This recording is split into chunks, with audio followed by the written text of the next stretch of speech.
Hello divas.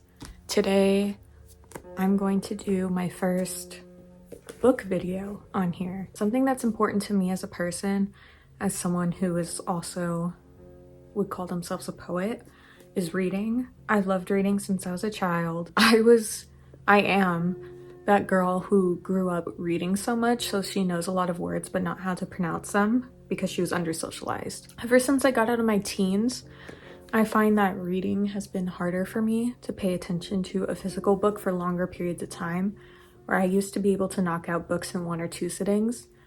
Now it takes me usually weeks to finish, and now I'm pretty much at a I can finish 1 book a month mindset. So I'm much more intentional about my choices, and I'm picky about what kind of books I want to read. So now that we got that out of the way, the book that I read last month during February, Tender is the Flesh, and this is the book I'm going to be talking about today. Kind of a review, but mostly a review, I will say, and also just kind of my thoughts. Oh, and also there will be spoilers for this, so if you have not read this and you were going to and you don't want to be spoiled, then probably save this video for another time. I didn't write down what I wanted to say beforehand, so this is all gonna be freestyle, whatever comes to my brain. I should have been more prepared, but I just kind of wanted to base it off of vibe, see how this goes. But I gave this a 4.5 out of 5 stars, so I did fuck with it heavy. And I heard great things about this before I read it, and every time I went to Barnes & Noble, I would see this book sitting there, I'd pick it up, I'd read the little synopsis, and I'd be like, oh, that sounds interesting, but I know this is gonna be a really intense read, so I put it back. And that happened at least three times, and the last time I went and picked it up and was like, oh, this does sound good, I was like, I'll give in, let me read it, let me see if the divas were correct, and they were. I really fucked with this. I know that there's some criticisms towards the world building that I've seen, that not everything was fully mapped out, but I thought for the length of the book, because this is 200 something pages, it's barely over 200 pages, not even 250. I thought it did what it needed to do in a really effective manner. I was horrified by it, obviously. And I found that I had to take a lot of breaks reading this. I could only do about 10 to 15 pages at a time, because as soon as you get into it and you know it's gonna be intense, and then something gross happens, and then something horrifying happens, and then it gets worse. And once I was in the horrifying stage, I was like, I need to finish this chapter, and I will come back to this tomorrow. There is one point where I actually left this for about almost 2 weeks that I didn't read it. The part with the puppies, as soon as they introduced the 4 puppies and he gave them names, I knew that it was not going to go well. And I literally just I couldn't pick it up because I knew something bad was going to happen. And I was right, it was 30 pages later, so not immediate. Considering that this book is more about the horrors done to other humans rather than animals. The way that animals are used in this book, their purpose, I'm very sensitive to animal deaths and animal cruelty. I've said this before, I'm very sensitive to it. Not that I'm not sensitive about humans suffering as well, but there's something about animals where I really cannot handle it. And I knew going into this that this was about what's happening to humans. And I figured there'd be mentions of animals, but I didn't think it would be as heartbreaking as it was. So that was really hard for me. It was also really hard to read those few chapters where it was consecutive chapters where Marcos, that's his name, right? Yeah, Marcos. He was giving the 2 new applicants at the plant, I think it was, a tour of the place and going through the whole process of what happens to the head.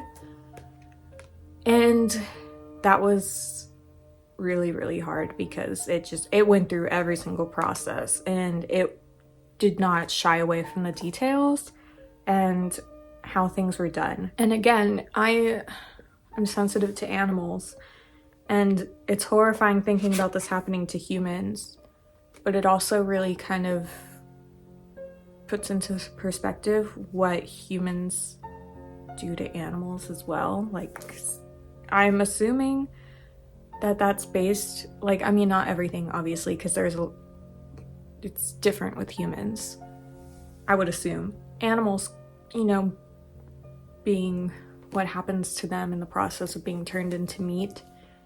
And I'm a vegetarian. I've been a vegetarian for about 10 years. Yeah, I was just a lot to think about. I also thought it was really interesting the connections of Marcos to his father, which is connected to the zoo, and also his dreams, because he has a lot of dreams about the zoo, or, you know, the zoo shows up a lot through the book. Okay, let me just get this out of the way. The ending. The ending surprised me. I heard a lot of people say that the ending surprised them as well. So I was kind of like trying to already solve it in my head for what was going to happen. And I still didn't anticipate the way it would go. You see Marcos throughout the course of the book, and he clearly does not agree with a lot of what is happening. He doesn't eat the meat. You know, he doesn't eat humans. So you think like, okay, he's just kind of forced into this by circumstance, because he worked at the plant before the transition to human head. So he has to pay for his father's medical bills as well. And he had the whole like thing with his wife leaving him because their baby son dying. So you know that like he's going through it and he won't eat the meat.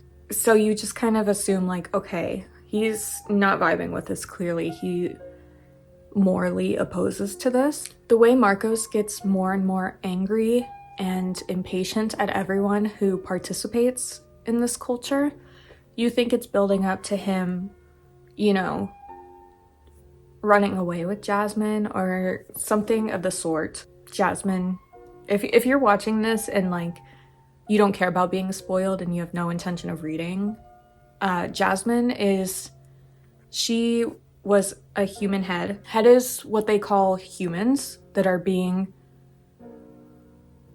bred for meat. They are the product, essentially. They're not allowed to refer to them as humans. They are just head.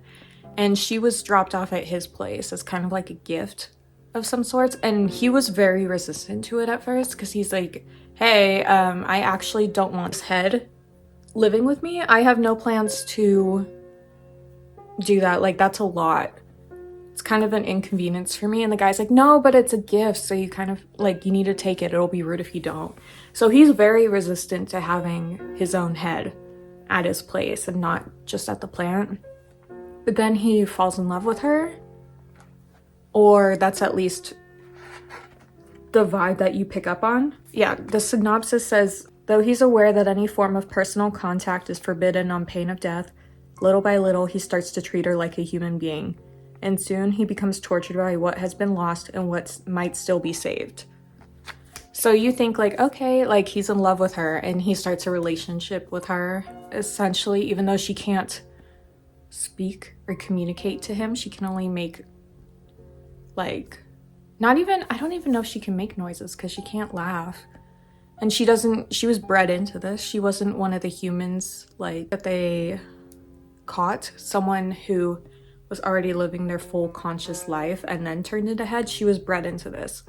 So she doesn't have her vocal cords. She doesn't know about a lot of things, but he brings her in. He gets her pregnant. So you think that the buildup of him being irritated with the industry and how he was so worried about Jasmine at all times and about his unborn child, you think like, okay, like this is going to the place where he's gonna snap. He's gonna break out of this because he tells his boss like, I'm not doing this shit for you anymore. I refuse to do this. And, you know, he wants to cut off all contact with his sister. And the only thing that's kind of keeping him tethered right now is Jasmine and his father, who's at the medical facility because he has, I think it was dementia. And as I said earlier, he's working at the plant to pay his father's bills. You can feel that this is going somewhere, and you can feel he's gonna snap. But again, and this is the spoilers for the ending, when Jasmine starts to give birth at home, Marcos calls his wife, who hasn't come home since their own baby died, tells her, he needs help. She comes over, helps Jasmine birth the baby, and Marcos knocks her out, does exactly what is done to the head in the processing plant. And his wife, Cecilia, I think was her name, she's like, hey, why'd you do that? We could have got more kids out of this. And, it kind of ends on that note.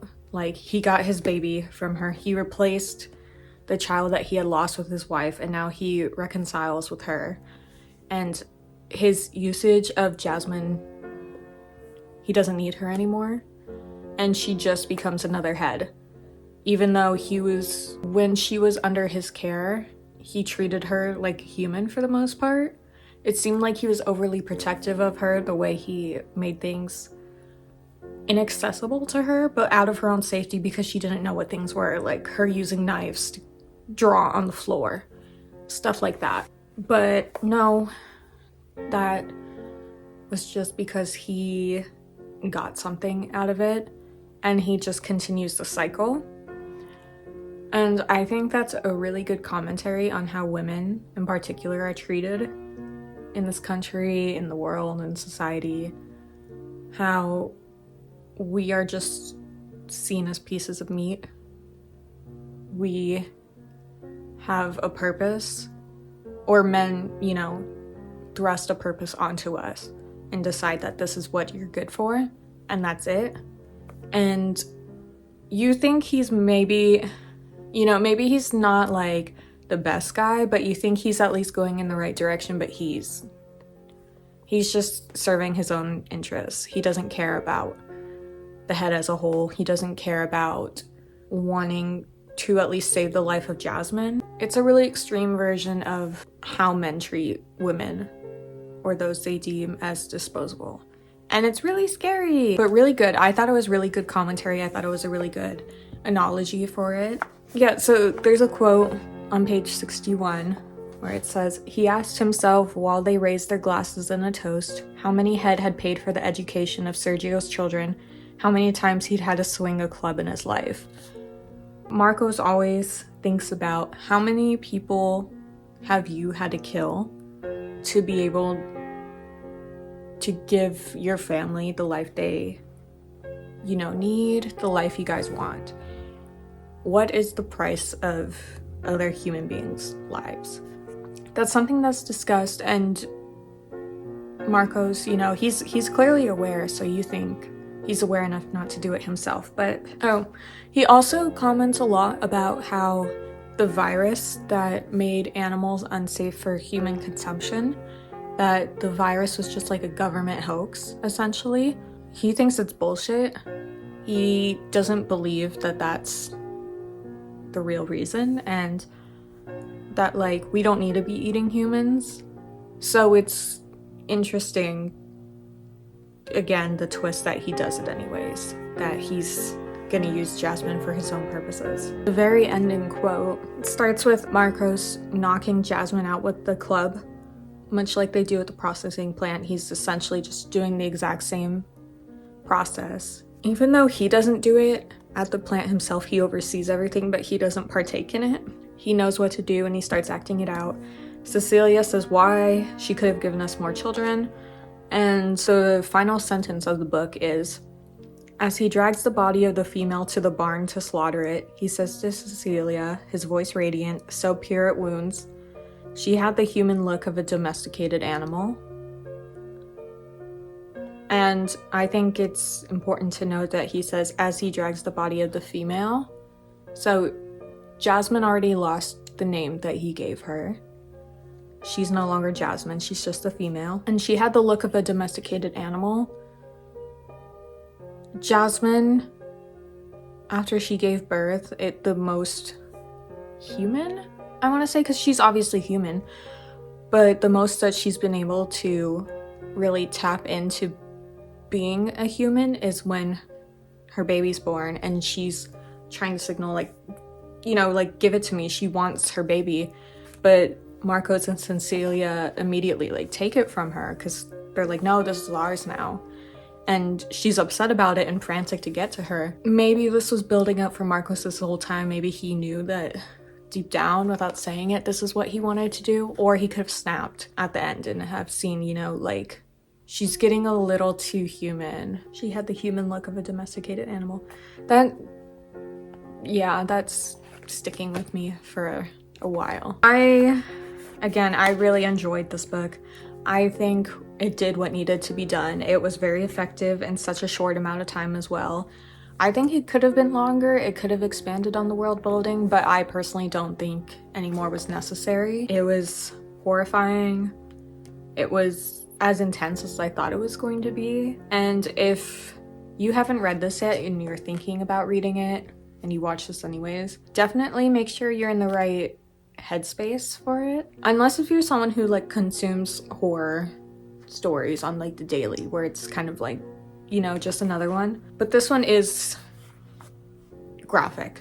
It's not a cut to black, fade away type of violence. It's a like, we are going to describe step by step in detail what happens to the head. So I definitely took a lot of breaks.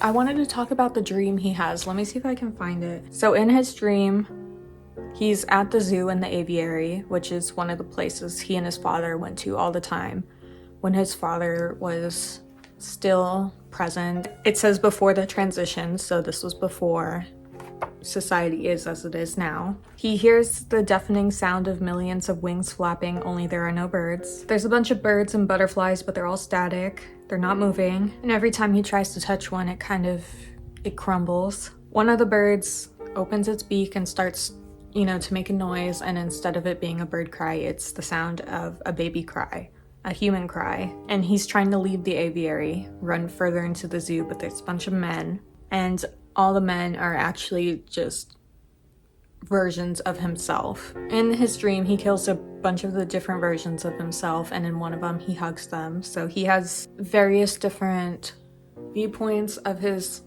other selves. And I think that kind of shows that there's a lot of branches that his character could have taken throughout the story. But clearly, you know, the real Marcos is what leads to the end with Jasmine. He runs away because he doesn't want to die. That's something that Marcos, like the real Marcos in his dream, thinks. And I think that that could be something relating to why he did what he did to Jasmine. Like, that's always kind of in the back of his mind. That, you know, when he's opposing the stuff that happens to the head in the beginning and middle of the book, he's always aware of the danger of like speaking out. If you are shown to have any type of positive feeling towards the head, you also get sent to the slaughterhouse. You also get turned into meat. So you are not allowed to sympathize with them. They're not viewed as people. They are just product. He doesn't want to die. He runs away because he doesn't want to die. And then the zoo in his dream becomes a forest. Hanging from the trees are eyes, hands, human ears, and babies. He climbs one of the trees to get a baby, but when he reaches it and has it in his arms, the baby disappears. He climbs another tree and that baby turns into black smoke. He climbs another tree and the ears stick to his body. So clearly the loss of his and Cecilia's baby is weighing on him heavily. It's been weighing on him the entire book. But I think this, you know, this is kind of setting up for why he was so desperate with Jasmine, to look after her, to monitor her. The child that he so desperately wants is always just right out of his grasp. When he reaches the baby, he sees it's covered in human ears and is no longer breathing. Then he roars, howls, croaks, bellows, barks, meows, crows, whinnies, brays, caws, moos, cries. And that's the end of the dream. Yeah, I think that dream was a really good indicator of who Marcos really is. I think that dream was more of a reflection of him rather than something to scare him. I feel like it was a really good insight to the readers of his motivations and his priorities. I think that's about all the thoughts, all the things I have to say right now about this book. Tender is the Flesh. I highly recommend this book. 4.5 out of 5 stars. I think the only reason it's not a full 5 stars is just that I don't know if I could ever reread this, like, fully. I know I could come back and like read certain parts, but reading this front to back again, I think would take a lot out of me. So I think that's the only reason why I didn't give this 5 stars. But incredible horror book, very good commentary on how women are treated in society and also animals, how we view things as product rather than actual living beings. And if you did read this book, let me know if you liked it, what your thoughts are on it, what you rated it. Because I know that this had some, you know, mixed reviews and criticism on it, which is fine. Everyone has their own taste, but for me personally, this was a banger. I'm excited to read something that's much more lighthearted now. I need to go back to like poetry and reading Eve Babbitt's and stuff. A little palette cleanser before I get into something like this again. Thank you for watching. I'm excited to talk more about books on here. I think the next book I'm gonna do is an Eve Babbitt's type of video. Thank you for all the support. I hope you like this. If I inspired you to read it or convinced you to read it, let me know. I love you. Bye, divas.